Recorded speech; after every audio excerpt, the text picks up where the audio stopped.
You started off at the tender age of 17, and by 21 you were already in the export business. While I was learning, in the evenings and nights, I started my D2C business, like it's called now. What is your mindset that you power through these setbacks? See, my mindset has always been that I came to this industry with nothing. I came to the business journey only with nothing. It can never get worse than that. Earlier there was a time where that degree meant, oh, you stand out. I think whether it's degree or non-degree, as long as you have core competency in whatever you're wanting to do, there has to be some reason to do that education. Otherwise, what's the point?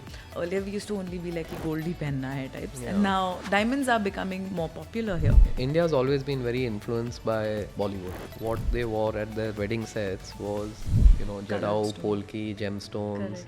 So that got popular, and the prices have gone up.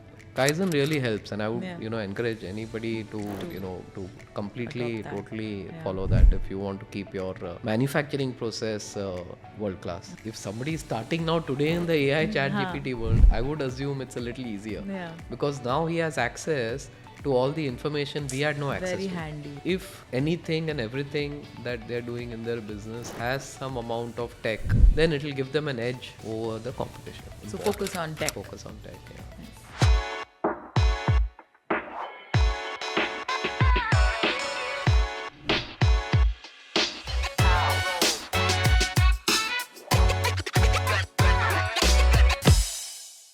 Hi everyone, and welcome to another episode of Happy Hour with FinCocktail. Diamonds are a girl's best friend, and I'm going to love the conversation today because today we're talking to Mr. Colin Shah, the founder and MD of Kama Jewelry, one of Asia's top 10 diamond jewelry manufacturers and exporters. He's truly somebody to be revered with because he started working in the industry at the tender age of 17. And look at him, he's already made such a massive mark for himself. He's a certified gemologist from the IGI who's expanded Kama Jewelry into a powerhouse that it is today, with 3 manufacturing units in Mumbai and a client base all over the world. He served as the chairman of the Gem and Jewelry Export Promotion Council, and he continues to be actively involved in FIO. Please welcome Mr. Colin Shah. Mr. Colin Shah, welcome to the show. I'm so excited to have this conversation because it was just a few days ago that I was talking to my friend about, the jewelry business and where the gemstone game is going. But I wanted to have this conversation with you by rewinding a little and starting off in the beginning. You started off at the tender age of 17, and by 21 you were already in the export business. What was that like, and wasn't it intimidating? It was. So I grew up in a doctor family. Yeah. My father used to be a gynecologist. My brother is a infertility specialist. My sister's a radiologist. So we grew up, obviously wanting to becoming a doctor. I wanted to become a doctor. 11th, 12th, Jai Hind, HSC did very well, got 99 PCB. But that is the Mandal Commission year, 87. And we were the affected batch where after the 12th exams, we were told now that we have to, study for this common medical entrance exam. Correct. So we all studied for that. And then, I got admission in Pune. One of my very good friends also got admission. We had that list thing. Yeah. First list, second list. And ragging used to be intense in those times, and he had a nervous breakdown. He was admitted into hospital. So on the second list, when my name came, told my dad I'm not going for sure, and I changed over to commerce. So in those years, you had to do the 12th again. You could not just change to commerce. So I went to Sydenham, and then I had to do 12th again. So during that year, I did, like a variety of things. One of my uncles was a chartered accountant, so I went over there, did articleship, but didn't enjoy it. One of my uncles was a cotton yarn merchant. Then Mama was into electrical trading. So after trying my hand in 3-4 things, and I did this diamond grading course. Fell in love with the industry, and then that's how the journey began. Nice. And where was your first gig in the diamond industry? There was no gig, when you're, when you're starting. So I did that diamond course, and then obviously to learn the industry, because I could not start a business without going into the details of it. So for 2 years, I learned a polished assortment at a company called RP Shade. Then for 2 years, I learned rough manufacturing at a company called Beautiful Diamonds, Jembel family. And then for a year, I interned in a company called TriStar in Seeps to learn all about jewelry manufacturing. Now, while I was learning, in the evenings and nights, I started my D2C business, like it's called now. Yeah. Right. And my first month, I made 5,000 rupees. Yeah. And, those were the days when the Gold Control Act used to be there. So the entire business was cash. Correct. And my dad's a doctor, and I would come home with Bags cash of and those cash. bags of cash at that time, and he would say, you'll go to jail, we'll go to jail, who will marry you? So the only, I guess, official business in those times was exports. Yeah. So that's when then I wound up my domestic business, and I started Kama when I was 25. That's a really young age to start a business, and that too of something like export where you're dealing with giants, right? Essentially. Yeah, but I started small.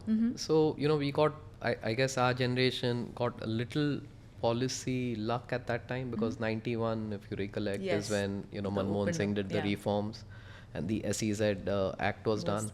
So in SEZ especially, 5 years it was tax free, and then another 5 years you had this, reducing tax. But State Bank of India was giving attractive long-term loans. The machinery manufacturers, luckily at that time, were giving machines on 1 year letter of credit, especially the nice. Japanese. Got it. So, somebody like me, though I started, whatever money I had saved from the age of 17 to 25 was 35 lakhs. So that is my equity in the business. Yeah. Took a loan from State Bank of India and started Kama. So we started only with 2 people. Both of them are still with me. It's that's my- great. So policy helped in those times. I think policy plays a very big role in general as entrepreneurs for your business. Even today, for example, right? A lot of people talk about how the D2C business has grown because of some policy. Women entrepreneurs are getting, a little bit more help in that direction. There is a lot that kind of policy shapes when it comes to an industry or the business. What, other than, of course, the economic reforms, etc., specifically, was there anything in terms of the export business or the gemstone business that changed at that time to now, which has helped? No, what really helped at that time was, one was SEZ. Second is India was established for loose diamonds and loose gemstones. Ah, But okay. for jewelry, we were not established. So it was still early days for Seeps. And when, I, on my first trip to the US and Europe, Japan, all those trips that I made in 96, 97, when I started the company, one of my first appointments in the US is, when did you Indians start Making manufacturing jewelry? jewelry, yeah. And when did you Indians start wearing a suit? Yeah. Obviously was we had just- to go through all, Of course. those kind of Stereotypes that you had to break. stereotypes also. Yeah. So it was early times, but it also was lucky times because the price difference which existed between manufacturing in the West and getting Versus anything here. manufactured in India was just vast. So they could not believe That the it- pricing at which they were able to get jewelry in India. And I must give it to say a young manufacturer like me. The Americans and even the Europeans and the Japanese at that time where I started business, there was a huge level of trust. Yeah. So I obviously didn't have money Yeah. to give credit. Yeah. And if they placed an order and if you asked for an advance, they were okay wiring an advance to somebody who's completely a stranger. Correct. Who you're meeting for the first time. Yeah. Who so- they didn't even think that, Yeah. that country itself Yeah. kind of manufactured. But they were okay wiring a certain Yeah. amount of money just to get the order started. Nice. So that was so that helped. Yeah. That definitely helped. Otherwise, I wouldn't be able to Yeah. start or do the business. Yeah, very true. As an entrepreneur, I'm sure that you've faced a lot of setbacks as well, because no story is complete without some failures, some setbacks. Could you tell us, maybe 1 or 2 moments that you really faced a setback and you're like, damn, I grew a lot from this? See, setbacks, I can write a book on them. It's 96 to 25 now, nearly 29 years of the Yeah. company. So we've gone through all the economic cycles that That we've is seen true. in the last so many years. We saw Yeah. the pandemic, we saw 2001, 2008, Yeah. 9/11. So if you take all the macroeconomic, Yeah, factors. factors where your factory is more or less shut down for 3-6 months and you Yeah. still have to keep it going and you're paying salary. So Correct. we've gone through all that. Yeah. Besides that, we've also gone through a time when in Bombay, especially I guess in the late 90s and early 2000s, there was a lot of union problems Yeah. and political union problems. So we had to weather Manage that, that, too. yeah. We had to manage that too. Besides that, I've had a fire once in the factory. Oh, those are the worst. We've had, two large thefts, I would say, in the last 30 years where, safe has been Cracked. totally cracked and insurance and everything. So Wow. we've gone through, I All would of say, that. yeah, through all of it. What- In a 3-decade period, you do go through I'm sure, all of I'm it. sh- Yeah. I'm But sure you we've can always totally come write a out of every crisis Yeah, stronger yeah. and more resilient. So Maybe then I think my question should have been, what is your mindset that, you power through these setbacks? see, my mindset has always been that I came to this industry with nothing. Yeah. I came to the business journey only with nothing. So it can never get worse than that. If Very at true. all, I'll go back to nothing. Nothing, yeah. Right? So the mindset's always been that we'll get through this. Yeah. It's every day is better than yesterday. And as long as I Yeah. don't go back to where I started from, Yeah. it can't be that bad. That's amazing. I think I'm going to write that as a quote and keep it.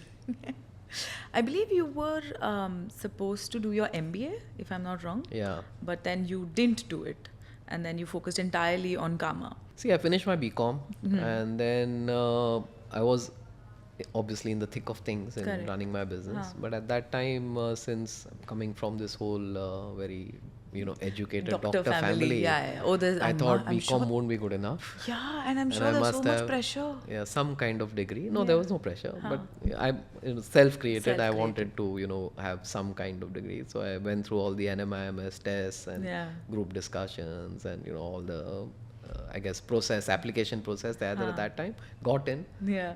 I wasn't 100% desperate to get in, but I got in somehow. And then once I got in, I thought, okay, why not? Maybe Yeah. I can do both, Yeah. run my business and do the MBA. But after one semester, I could not balance both. Fair. So I had to make a choice that either now I focus on something which I've been working hard on since the last 4-5 years, Yeah. or Or- do the MBA. Yeah. And then at that time, when you're 21, 22, Yeah. not having so much responsibility Yeah, and you the can money make that was choice. good, I thought it's maybe better to continue with the business and not do the MBA. So I dropped out and focused on my business. Fair enough. So there are a lot of youngsters who kind of grapple with the same situation, especially now, because in today's day and age, having a higher education degree or like an MBA or any other has been kind of not the coolest thing to do. Earlier there was a time where that degree meant, oh, you stand out, but now there is a certain section where the master's degree is not the coolest thing to do, and they want to drop out, and they think that dropping out and starting your business is the way to go. What advice would you give to somebody who's on this path? I think whether it's degree or non-degree, as long as you have core competency in whatever you're wanting to do, whatever you're wanting to do. So, like in the jewelry business, Correct. for example, okay, I made sure that I could cut and polish a diamond myself. I went through polish assortment. Yeah, you learned all of that. Jewelry manufacturing, made a piece of jewelry myself, pricing, customers, relationships, branding, product development. See, unless I learned about everything in depth, Yeah. I didn't start my business. Fair. So if you're doing an MBA, it has to be outcome based. That okay, you're doing the MBA for what? Either you're trying to broaden your mind. If you have your, say, inheritance business Yeah. and now you want to take it in a new direction, or you want to corporatize it, or there has to be some reason, yeah, to do that education. Otherwise, what's the point? Fair enough. Okay, now this is just because I am curious. Could you walk us through what now what the diamond goes through in the entire process before, like, let's say it's on my hand. So a diamond typically billions of years old. Yes. Natural diamond, like so we have two diamonds now. Yes, We have now natural we'll and we get have, to that. we That is have a lab grown. Yes. So a natural diamond obviously comes through, the pipeline runs 1.5 kilometers Yeah. below, the surface of the earth. And under great temperature pressure, carbon Yeah, becomes a becomes a diamond. The diamond is mined. After mining, there's a huge process, if you go to any of these mines, to bring it to, say, a level where now it can be cut and polished into a diamond. Okay. There are several kinds of rough diamonds. Some have to be sawn, some have to be cleaved, or some can be cut and polished right off from the way they are. Okay. Right? Every different mine also has a different kind of rough diamond. So there's alluvial, there's kimberlite. Now, if it's coming from the riverbed, it's a Yeah. little different from something which is coming from under the ground.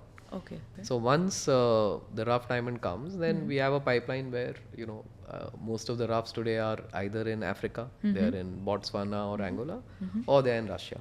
And of course, there are some mines in Canada and Australia, Yeah. and in India, of course, we had Golconda, Yeah. but that's hardly any production now. Yeah. So mining is in these countries.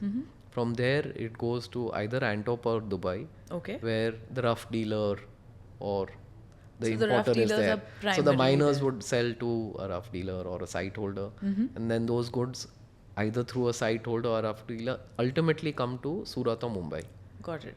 right? And Yeah. then they're cut and polished. Once they're cut and polished, it would come to the BKC, BDP, the Bharat Oh, Diamond yeah, Bourse, BDP, yeah. where the diamonds are distributed Yeah. from, and then they go into jewelry.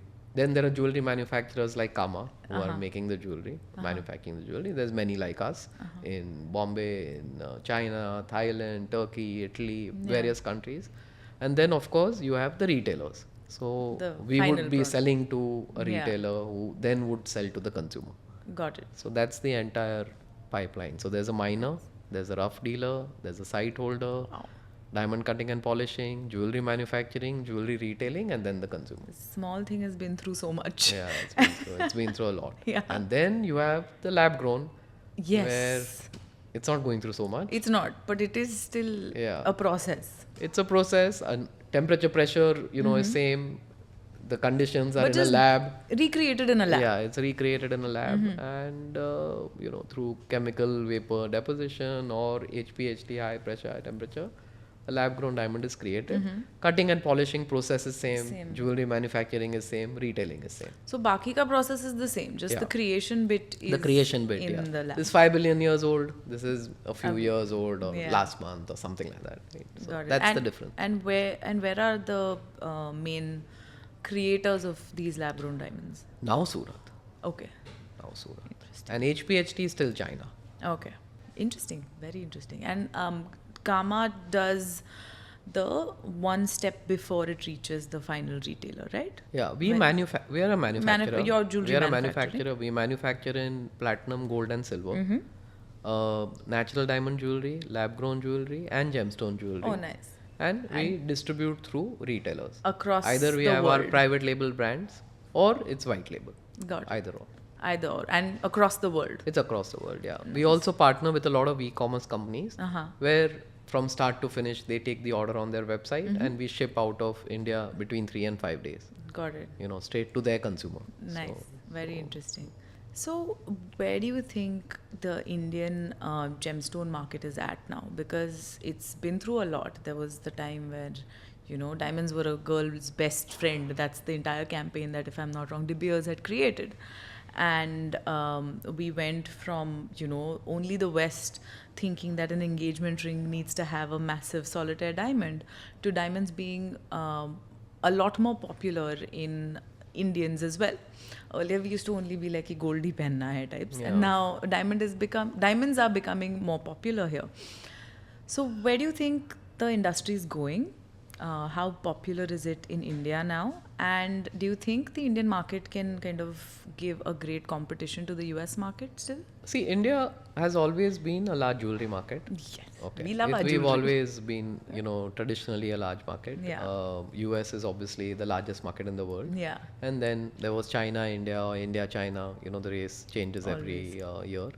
But India, in spite of the gold price being where it is today, $3,400, 1 lakh rupees, Yeah. we are still consuming a good 700, 800 tons. Yeah. Now the diamond jewelry market used to be at retail maybe 5,000 crores a couple of decades back, has now today grown to a lakh crores. Okay. Okay, so it's already grown quite a bit. We're the second largest diamond jewelry market now in the world. Oh, nice. We're larger than China. We are after the US. After the US. So where do I see it growing from here? It'll keep on growing because our diamond penetration yet as a percentage of the population is not even 7-8%. Oh. So while because India is a large country, 1.4 Correct. billion people, Very you true. still have only 7-8% of the population actually owning a diamond. Fair. So even if the 7-8 becomes 15, which It's- is not like a great Correct. It's jump still a huge for the industry to aspire, Yeah, huge but potential. it'll double from here. Yeah. Right. So I definitely think whether it's natural diamonds or lab grown, it's good times as far as the Indian consumption story is concerned, and that's why you're seeing more listing happening, more people getting private equity money, so many startups. I mean, you're seeing a lot of action in this space in the last couple of years. Nice. And your opinion on the lab grown diamonds, because they had, like last year, there was so much conversation around it, right? Because it was like as if the world first discovered lab grown diamonds last year only. Yeah. I think just because everybody realized that this exists and it's significantly cheaper, and virtually you cannot, distinguish between the two stones with your naked eye. Last year there was a crash in the lab grown diamond prices as well in the middle. So, what is your opinion on the lab grown market? In the end, what a woman or a consumer is buying is a piece of jewelry. True. Okay. Sometimes you're buying for investment, sometimes you're buying for adornment. Yeah. Right. Now, when you're buying for investment, you're buying bullion for the most part. Yeah. Right. And that's where, say, whether it's the Indian consumer or Chinese or American, they've seen a nice appreciation, I would say, over the last 100 years. Yeah. If you even take India since independence, every year gold prices have gone up 5% compounded. Correct. Okay, and then you have the rupee depreciation. So you've had a good, actually it's beat the Nifty Yeah. in terms of appreciation in gold. Yeah, So in if the you're buying last- for investment, yeah. you buy gold. Correct.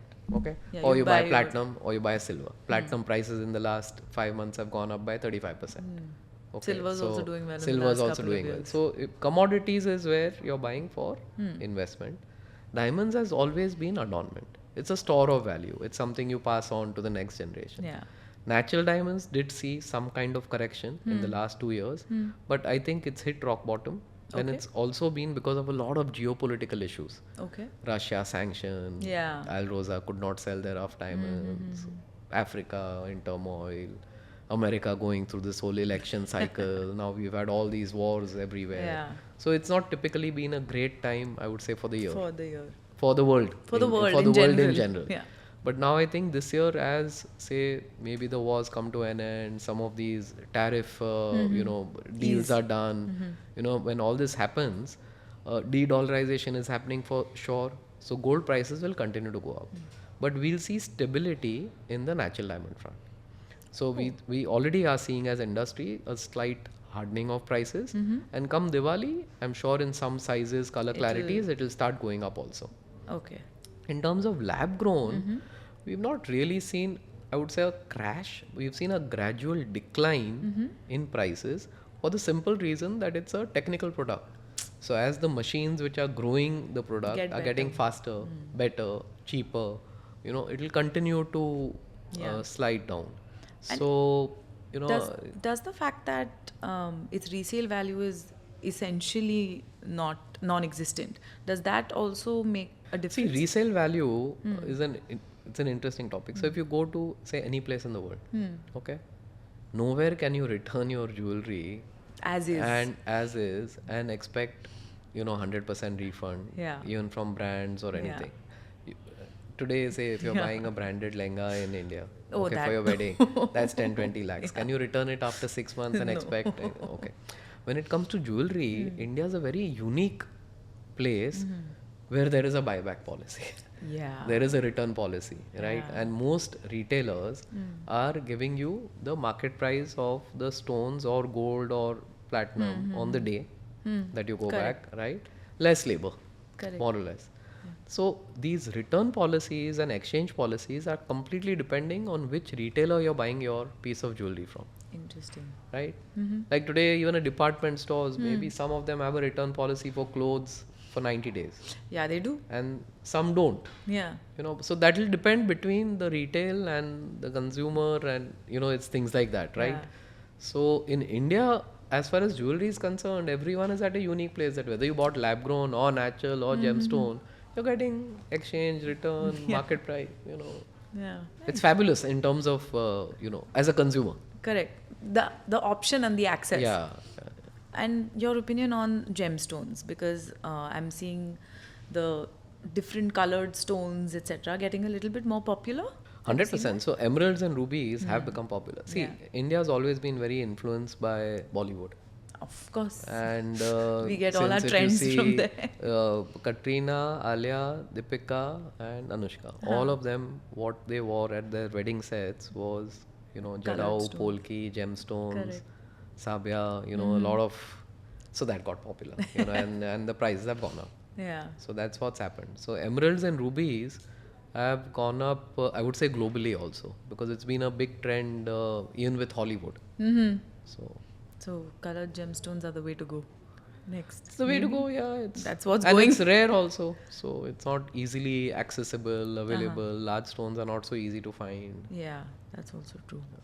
Okay, so now this is something that I have to talk about because I come from a finance background and I'm very, very interested to learn that you have what I believe 3 factories that you run where you have to manage so many resources. How do you stay on top of all the financial decisions that you have to take? And especially in the commodity market where you deal with raw materials that include stones and gold and platinum and silver. How do you manage your cost fluctuations? So I'll answer the first question. Sure. So what we've always been a large believer in over the years, and we've really been practicing, and maybe we'll take you for a quick round of the factory later. Oh, would love that. Is Kaizen.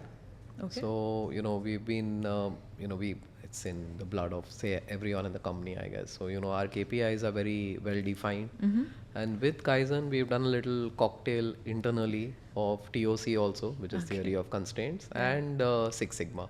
So when you mix up, say, all of them together, we run a very, I would say, well-managed tight ship where there are daily Kaizen meetings, there are weekly reviews. So I do weekly reviews with all the departments every week. Every week there's a 1-hour review with every department, and every department would typically have 3 KPIs that they focus on every year.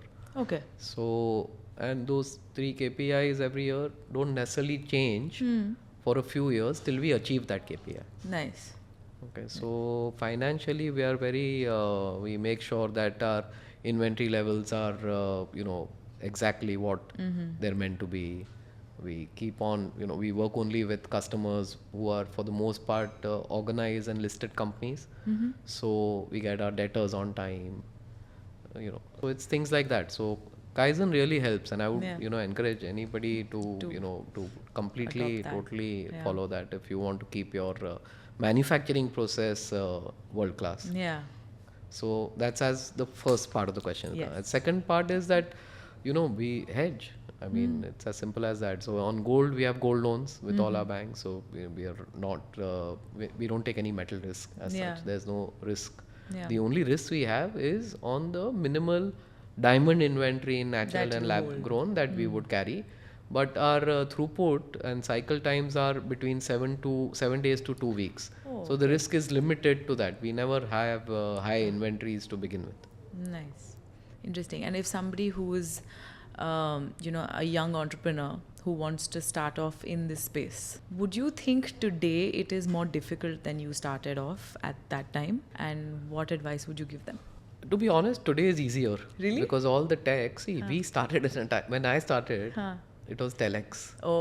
And then our generation saw that telex becoming a fax, and then the computers with those huge, massive monitors, and floppy disks. And floppy disks. And so we saw, and then mobile phones, and today we're in AI, chat GPT world. Yeah. So, if somebody is starting now today in the AI chat GPT world, I would assume it's a little easier. Yeah. Because now he has access to all the information we had no access Very to. handy. Right, he just has to type, okay, how do I cast in 14 karat, and it comes. We had to go through trial and error Yeah. on everything. Today there's 3D printing, which has made life easier. CAD softwares are way more advanced. Yeah. And today with all the common facility centers, and especially in we as council, we have Bharat Ratnam, the mega CFC. Yes. They have access to world-class tech at a reasonable price on day one. Oh, wow. So today it's easier. Yeah. I would say, I'm not, and I mean it very well Yeah. with all humbleness, but today it's much easier than what it used to be a few decades back for sure. Nice. And a piece of advice you would give the young entrepreneur? Who am I to advise? See, first of all, I'm not, but all I can say is that, see, the whole world is going the tech way. So if anything and everything that they're doing in their business has some amount of tech, whether it's product development, marketing, manufacturing, then it will give them an edge over the competition. So tech is very, I would say, important. So focus on tech. Focus on tech, yeah. Nice. Interesting. Your role at let me get this right. GJPC. Yeah. That was also focused on digital transformation, industry reforms. What did you learn from your time over there, and what did you see transform during your tenure? See, first of all, why I joined council Yes, as please. vice chairman and chairman and had several committee roles is Yeah. because I started my career in a council institute. So that was my way of giving back Yeah. to the council what it gave to me. Yeah. Right, it gave me my career. So in some sense, I owed it to give back. So I always had this sense since many years that I wanted to give back. Yeah. Now, what I wanted to give back is again this whole tech transformation, because over the years I started really believing in it and felt that maybe the industry was a little not so much into, I guess, on the tech front. Second thing, unfortunately, which happened is 2018 when I became vice chairman, is when the Nirav Modi and Gitanjali Oh, yeah, the scam. scam happened. So our I guess image Was in Delhi and globally had to be fixed. Yeah. So the entire focus of my 4-year tenure Ended up being was fixing the image. We used to have members coming to us. My children aren't getting admission in school if I say I'm a jeweler. It was things like that. Oh, wow. And I think in those 4 years we did succeed in some way Yeah. to changing the image of the industry globally also. Where bankers felt comfortable again coming and banking with our industry. Private equity money came. Yeah. Retailers, I would say hallmarking was a big thing in our tenure when, all this consumer confidence today, because you can buy gold from anybody. Correct. You don't have to worry whether it's the correct caratage. Yeah. So we did a lot of measures. So this was also like hallmarking, GST, All of that everything happened in those 4 years, demonetization. So a lot of things helped fix the image of the industry As a whole. in the global eyes. And obviously we had to adopt a lot of tech to do that. Of course. So if you go to IIHS today, it's probably the most technically forward show, I would say, globally. Yeah. In terms of access and booths and everything. I mean, you have to see it to believe it. Yeah. But so that was the whole focus. Nice. So just going off from the wonderful work you've already done, the industry also tends to focus a little bit on, worker welfare, a bit of upskilling and philanthropy. How does Karma kind of, add to that as a whole? Karma has believed in this since day one of giving back. I guess from 96, from the very first year that we started. So we've had since then only 10% of our work strength has been physically handicapped, deaf and mute. 40% is girl child, women, orphan child, who are without parents. So we work with a lot of NGOs in Andheri, and 90% of our work strength is employees who have been trained on the job in Karma. Oh, so nice. we've generally never taken, I guess, employees from the industry Yeah. who are already trained. Everyone You've is upskilled them. upskilled and trained over here. Nice. So we do that. Yeah. besides that, I mean, we have all the usual stuff. We have family mediclaim. We go through the great place to fair work enough. certification. I mean, if you see Yeah. around, we have many things happening for our employees besides. That's lovely. I'd like to pivot a little bit because what we talk about as FinCocktail and on our podcasts and and on Instagram, we talk a lot about how people can manage their money. So this is a question we ask all our guests, and I'd love to ask you and pick your brain on this. What financial habits or disciplines have you inculcated from the beginning? And now that you work with both of your daughters, something that you'd like to, maybe tell them or give them a piece of advice on financial habits that you'd like to see in them as well. See, one of the key financial habits that we've had from the start, and we'd like to get better at that, it's still not ideal, but like to get better at that, is not have too much debt.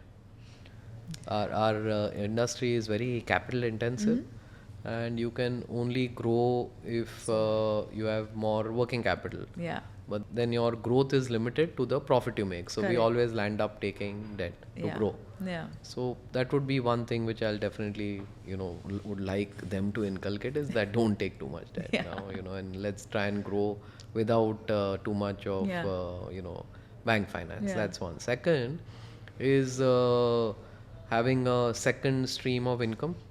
So Interesting. that's something that we've, always believed in, and which everyone should have. Yeah. So that you're not dependent only on the one thing business, that you're doing. right? And third is, I guess investing the company surplus wisely every year, so that you have again Yes. another I would say pot of gold. Yeah. So if you have less debt, you have a second stream of income, and you're able to I guess invest wisely a certain percentage, whatever everyone's comfortable with, then that's good fiscal discipline. That's amazing. What is next for Kama? Is there a next big step that you're going to take, or a big risk that you're going to take? Not really. What we intend to do is just get better at what we're already doing. We want to be world class.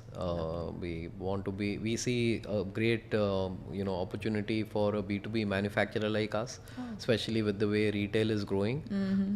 The consumer is getting more and more demanding, I would say globally and in India. Yeah. So not many people who can maybe do what we do, which is innovative products in a world-class quality and in a quick time. Yeah. We turn around in 3 to 5 days. So there's not, I would say, many manufacturers out there who can do all of this Yeah.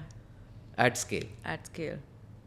Nice. Any last parting words for our audience? Just as somebody who's been in the jewelry industry for so long. No, our industry, and again, going back to my council stint, has always, suffered from this little image issue, I guess, hangover, where I guess, especially investors, bankers, they feel that just because they don't understand, what a value of a diamond is, or metal is, things like that, they've been a little uncomfortable, I would say, financing this industry, or maybe they're not as comfortable financing this industry as they have been. So one parting message would be is that they should look at the quality of the promoter. Fair. And track record, and give that as many, I would say, marks on their assessment sheets as they do in other industries. Nice. That's amazing. Thank you so much. I've learned so much on this podcast, and it was a great time chatting with you. Yeah, same here. Thank you so much. Thank you. Thank you so much for watching the episode, guys. Please don't forget to like, share, and subscribe to the channel. We'll see you in the next one.